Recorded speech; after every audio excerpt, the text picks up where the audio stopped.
Hare Krishna.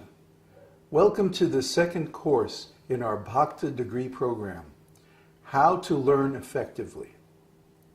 Now, this is a very important course. This is really where the program takes off. The first course is just an introduction, meant to get you into the flow of working with our teachers. But this course is really going to give you some material that's going to change your life. Why is that? Well, the educational process is broken. Actually, it's not education at all. It's merely schooling, training.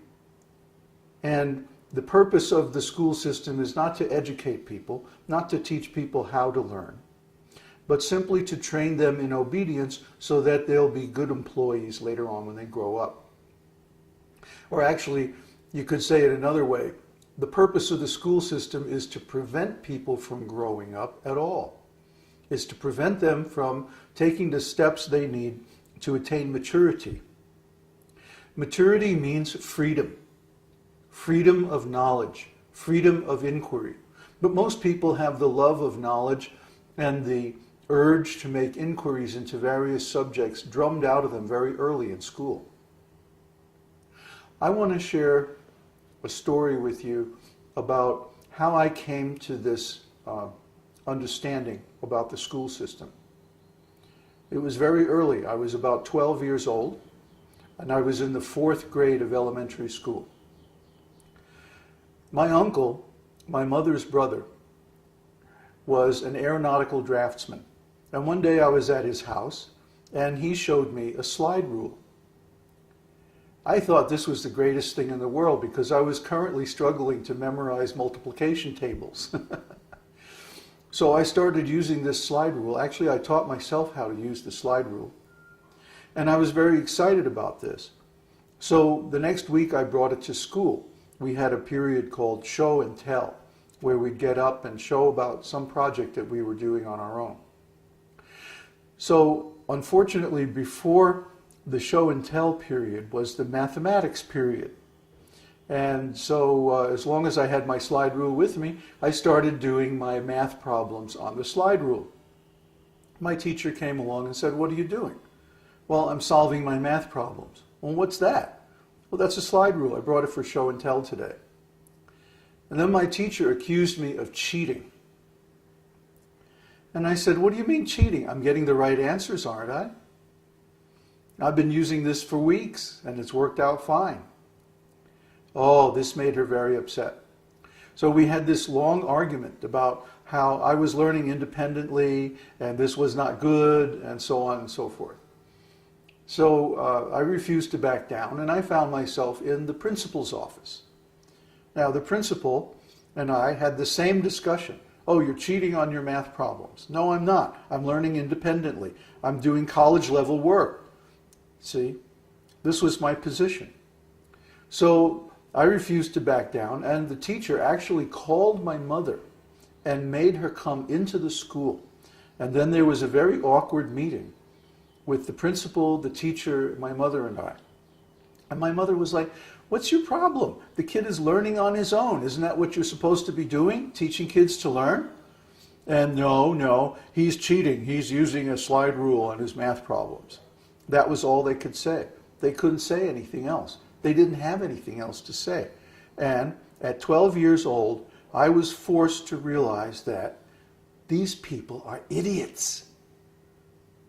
At that time, of course, I was punished. I was sent back to the 2nd grade for 2 weeks. Fortunately, my 2nd grade teacher was actually a decent human being and allowed me to lead the class in reading and other activities. And when I came back to the 4th grade, I had made a very important decision. Okay, I have to go to school.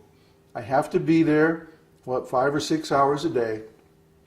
And while I'm there, I'll do whatever you tell me to do, fine. But once I walk out the door, my time is my own, and I will use it to learn whatever I want to learn. I will not do homework. I will not study.